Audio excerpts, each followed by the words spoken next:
Hey there, welcome to my channel. If you are new here, hi, I am Kim. I am a wedding and brand photographer.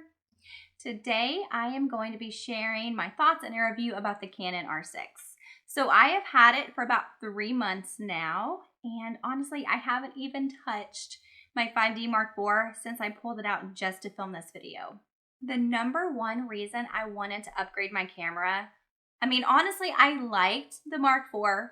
Nothing was really wrong with it, but the autofocus system in the 5D Mark IV is just, it's not the best. So I was really sick of taking images and just 50% of them would be in focus. And I knew it wasn't my fault. I knew it wasn't the fault of my lenses. It was the camera. So I saw a lot of other people getting really excited about the R6 and how amazing the autofocus system is. And I am happy to report they were not wrong. It is amazing, but I am going to kind of cover the basics of the camera and go more in depth on each thing as we go. So here we go. So here's just some specs about the R6. It is currently $2,500 for the body only. It has a 20.1 megapixel sensor. Is that how you say that? Megapixel sensor? The major thing though is it has 2 card slots. As a wedding photographer, I would never even think of touching a camera with just 1 card slot, just because it's irresponsible, in my opinion, because you need to have a backup of your images. Anyway, so it has the dual card slots in it, and it takes 2 SD cards, which I really, really like, because the Mark IV took 1 SD and 1 compact flash. Compact flash cards are more expensive. They're bigger, and I really just like having the SD cards, so that's nice. It has in-body stabilization. It has an amazing autofocus system, and it has the eye detect tracking, so it detects people's eyeballs and tracks them, which is really, really cool. And it can also use like the old EF lenses that you already have if you're a Canon user. So I don't own any RF lenses. I just use all of my old ones with the adapter, and it works perfectly fine. So for the megapixels, it is a smaller amount. And initially I was concerned that I was dropping megapixel count, and I was thinking it would just degrade the image quality and just wouldn't look as good. However, I have found that to not be the case. After looking at the R6 images and my old images from the Mark IV, you really cannot tell the difference between the megapixel count. The only difference is you cannot crop in as much. So you do need to make sure that you're either using like a longer lens, or you're just physically moving closer to whatever you want to shoot, rather than thinking, I'm just going to go in and just crop that in later. You don't have as much wiggle room with the cropping. Otherwise, it's pretty much the same. It is missing the screen on top. Like the Mark IV has a screen that has all of your settings, but I don't miss that because I never use that to begin with. So if you like looking at the screen on the top, you might miss that, but honestly, I just always looked at the back of the camera, so it didn't really affect me at all. Okay, so the weight of the camera and the size. It is a smaller body compared to the 5D Mark IV, and all cameras that aren't mirrorless, right? The weight is a little bit lighter. However, when you have the adapter in addition to the body, the weight difference is very minimal.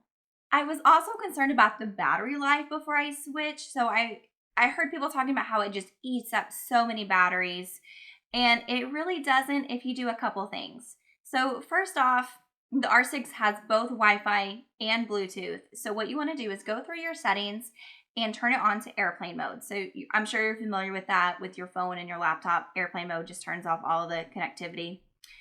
Same thing with the camera. You want to turn that off unless you're actively using it. And then the second thing is, you want to make sure that when you're not shooting with the camera, you just go ahead and turn the camera off, because the live view on the back stays on all the time. I don't want it bumping into me and changing settings without me knowing about it. So whenever, I was done shooting, I was walking to another location, or fixing hair, the bride's dress, whatever, I would just flip the camera off and then flip it back on whenever I would start shooting again. So for an 8-hour wedding day, I went through 2.5 battery packs. The first one being the high capacity battery that comes with it. The second and third one being just a regular battery. Since then, I have bought more high capacity batteries So I only need to use 2 of those in an 8-hour wedding day. So really the battery isn't an issue for me. The Canon R6 has an electronic viewfinder, which honestly is a little weird at first. It just looks different. And then as you're changing settings, so if you're changing the ISO or the shutter speed or whatever, you can actually see how that affects the image in the viewfinder. So really, you never need to take a test shot because you can see exactly what it's going to look like before you take the shot. So one of my favorite features of the R6 is shooting with the live view mode. So I did that a lot with the Mark IV. I'm short, I'm 5'2", and so most people are taller than me. So I'm used to just holding my camera above my head and shooting like that. With the Mark IV, though, the live view shooting is slow. You would take a picture, wait, take a picture, wait. With the R6, it's really, really fast. So I can just have it on live view and just snap, snap, snap, snap away. It's really great.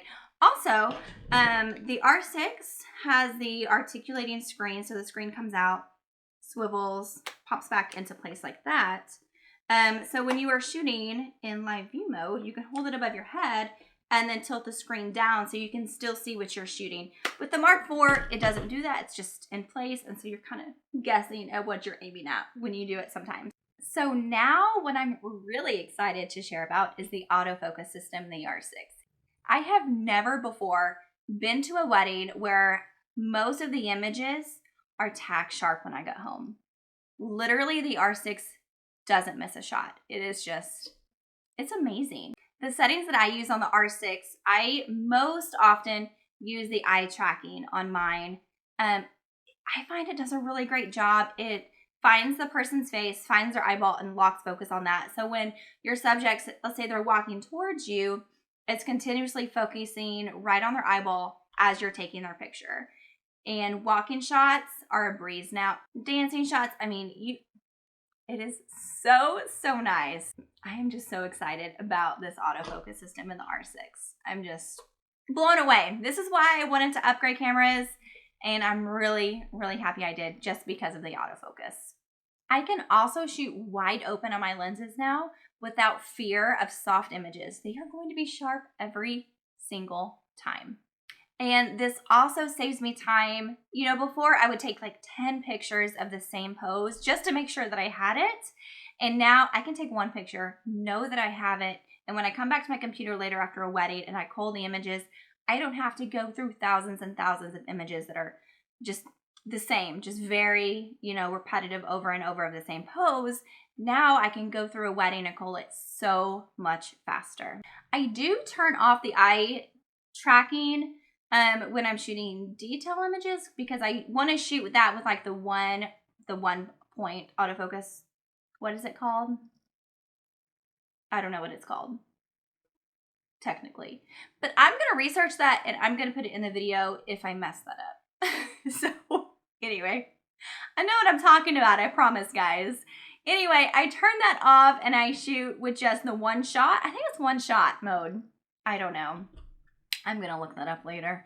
When I'm doing detail shots, just because I don't want my focus point to be moving around, I want it locked on whatever I'm shooting, like if it's rings or something. So I do turn it off for that. My computer just beeped at me. Anyway, there are some things though that I don't like about the R6. I do not like the touch and drag thing that they have going on.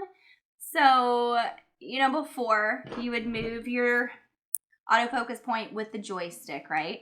Which there is a setting I can change on the R6 for that to revert back to that. I just have to play around with it. I just haven't yet. But it's set up where you actually use your thumb to drag the focus point around the screen, which is pretty cool. However, I'm used to shooting, you know, using changing my autofocus with my thumb. My thumbs, I guess they're short. I don't know. I guess I just have short thumbs because when I'm holding my camera, my thumb does not reach the screen on my right hand. So I have to use my left thumb to move it. And I wear glasses, so it's just a hot mess. You know, my thumb is smashing against my face, smudging up my glasses. I don't know. So that's not my favorite. And like I said, I do need to do some playing around with it to fix that back to how it was because I don't like that at all. The other thing I don't like about the R6 is it's not the best for video. It's fine for filming like regular speed videos, but if you want to film slow motion, like 120 frames per second, you can't do that in 4K. You can only do that in 1080, which I don't do a lot of like videography work, so it's not really a deal breaker for me at all.